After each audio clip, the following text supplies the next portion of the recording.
Histoire-légende de Roubaix-Salles, ou Numbernip. Il était une fois un vitrier qui voyageait à travers les montagnes, très fatigué par le lourd chargement de verre qu'il portait, se mit à chercher autour de lui pour découvrir un endroit où il pourrait le reposer. Roubaix-Salles, qui guettait depuis quelque temps, ne s'en aperçut pas moins qu'il se transforma en un petit monticule, que le vitrier découvrit peu après sur son chemin, et sur lequel, tout content, il se proposa de s'asseoir. Mais sa joie ne dura pas longtemps, car il n'était pas resté longtemps assis là, que le tas disparut si rapidement sous lui, que le pauvre vitrier tomba à terre avec son verre, qui fut brisé en 1000 morceaux. Le pauvre garçon se leva de terre et regarda autour de lui, mais le monticule de terre sur lequel il s'était assis auparavant n'était plus visible. Puis il commença à se lamenter amèrement et à soupirer avec une tristesse sincère à propos de son sort fâcheux. Enfin il reprit son voyage. Sur ce, Roubaix-Salles, prenant l'apparence d'un voyageur, l'aborda et lui demanda pourquoi il se lamentait ainsi et quelle était la grande tristesse dont il était affligé. Le vitrier lui raconta toute l'affaire, comment, fatigué, il s'était assis sur un monticule au bord du chemin, comment celui-ci l'avait soudainement renversé et avait brisé tout son stock de verre, qui valait bien $8, et comment, en un mot, le monticule lui-même avait soudainement disparu. Il déclara qu'il ne savait pas du tout comment récupérer sa perte et mener à bien l'affaire. L'esprit compatissant des montagnes le réconforta, lui dit qui il était et qu'il lui avait joué le tour, et en même temps lui dit de prendre courage, car ses pertes devraient lui être compensées. Là-dessus Roubaix-Salles se transforma en âne et ordonna au vitrier de le vendre au moulin qui se trouvait au pied de la montagne, et de s'assurer de s'enfuir au plus vite avec l'argent de l'achat. Le vitrier enfourcha donc immédiatement l'esprit de montagne transformé et le descendit de la montagne jusqu'au moulin, où il le proposa en vente au meunier au prix de $10. Le meunier en proposa 9, et le vitrier, sans plus marchander, prit l'argent et partit. Après son départ, le meunier envoya à l'écurie sa bête nouvellement achetée, et le garçon qui en avait la garde remplit aussitôt son râtelier de foin. Là-dessus Roubaix-Salles s'écria : « Je ne mange pas de foin. Je ne mange que du rôti et du bouilli, et celui du meilleur. » Les cheveux du garçon se dressaient. Il courut vers son maître et lui raconta cette merveilleuse histoire. À peine l'entendit-il qu'il courut à l'écurie et n'y trouva rien, car son âne et ses $9 avaient également disparu. Mais le meunier fut bien servi, car il avait trompé en son temps beaucoup de pauvres gens. C'est pourquoi Roubaix-Salles punit de cette manière l'injustice dont il s'était rendu coupable. En 1512, un homme de famille noble, qui était un très tyran et oppresseur, avait ordonné à l'un de ses vassaux ou paysans de rapporter chez lui avec ses chevaux et sa charrette un chêne d'une grandeur extraordinaire, et avait menacé de lui rendre visite avec la plus grande honte et la plus grande honte. Punition s'il négligeait de réaliser ses désirs. Le paysan comprit qu'il lui était impossible d'exécuter l'ordre de son seigneur et s'enfuit dans les bois avec beaucoup de tristesse et de lamentation. Là, il fut abordé par Roubaix-Salles, qui lui apparut comme un homme, et lui demanda la cause de son si grand chagrin et de son affliction. Là-dessus le paysan lui raconta toutes les circonstances de l'affaire. Quand Roubaix-Salles l'entendit, il lui dit de prendre courage et de ne pas s'inquiéter, mais de rentrer chez lui, car il transporterait bientôt lui-même le chêne, comme son seigneur l'avait demandé, dans sa cour.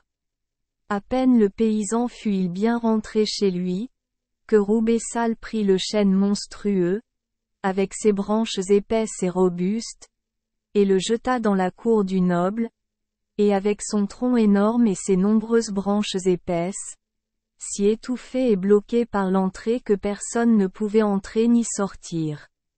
Et parce que le chêne s'est avéré plus dur que leurs outils de fer, et qu'il ne pouvait en aucun cas être taillé ou coupé en morceaux, et sans aucun pouvoir qu'il pouvait y appliquer, le noble fut obligé de percer les murs dans une autre partie de la ville.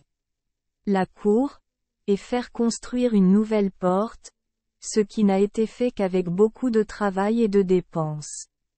Roubeissal fabriquait autrefois, à partir de quels matériaux on ne sait pas, une quantité de porc qu'il conduisait au marché voisin et vendait à un paysan, en prenant garde que l'acheteur ne les conduise pas dans l'eau. Maintenant ce qui est arrivé, pourquoi ces mêmes porcs ayant par hasard été tristement couverts de fange, que devait faire le paysan, sinon les conduire à la rivière, où à peine étaient-ils entrés, que les porcs devinrent tout à coup des brins de paille et furent emportés par le ruisseau.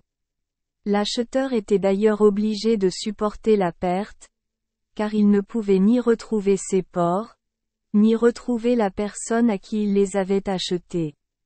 Roubeissal se rendit un jour au Hirschberg, qui est à proximité de sa forêt, et y offrit ses services de bûcheron à l'un des citadins, ne demandant pour sa rémunération qu'un fagot de bois. C'est ce que lui promit l'homme, acceptant son offre, et lui montrant quelques charrettes, dans l'intention de lui apporter quelque aide. À cette offre d'aide dans ses travaux, Roubeissal répondit. Non. C'est tout à fait inutile. Tout ce qui doit être fait, je peux très bien le faire moi-même.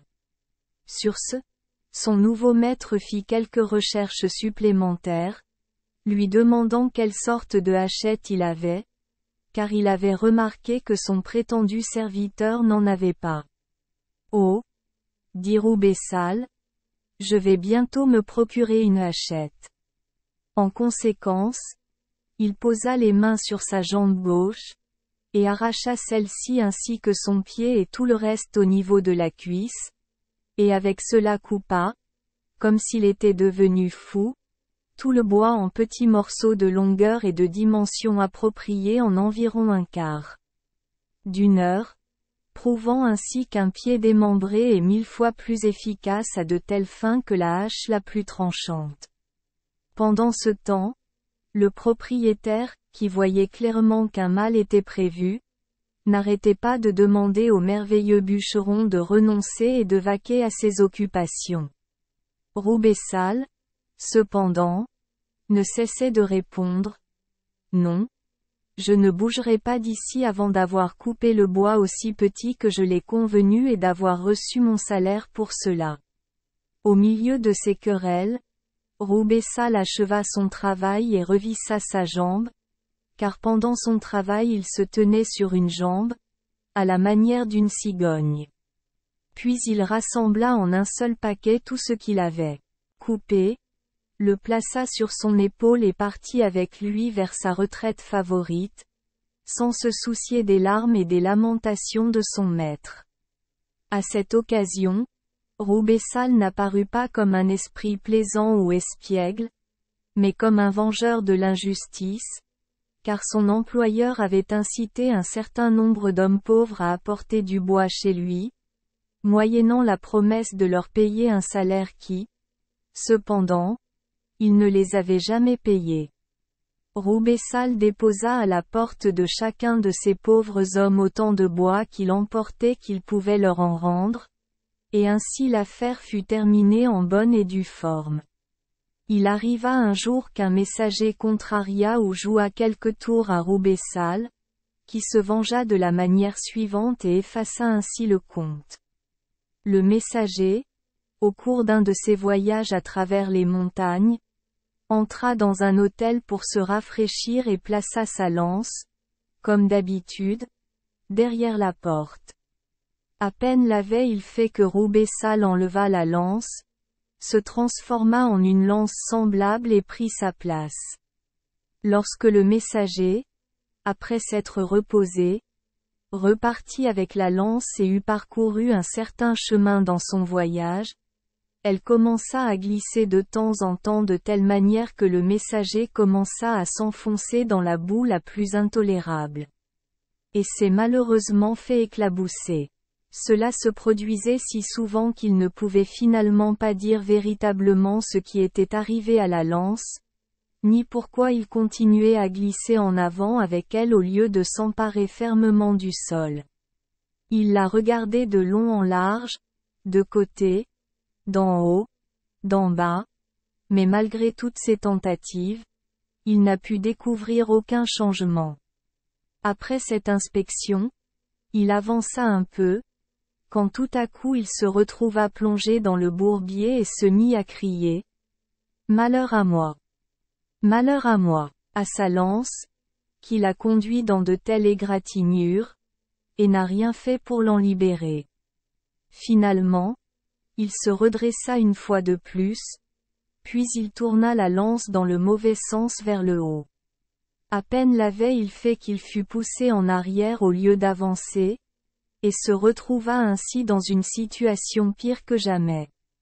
Après cela, il posa la lance sur son épaule comme un piquier, car il ne servait à rien de la traîner sur la terre, et c'est ainsi qu'il partit. Mais Roubeissal continuait ses tours en appuyant sur le messager comme s'il avait un joug sur le dos.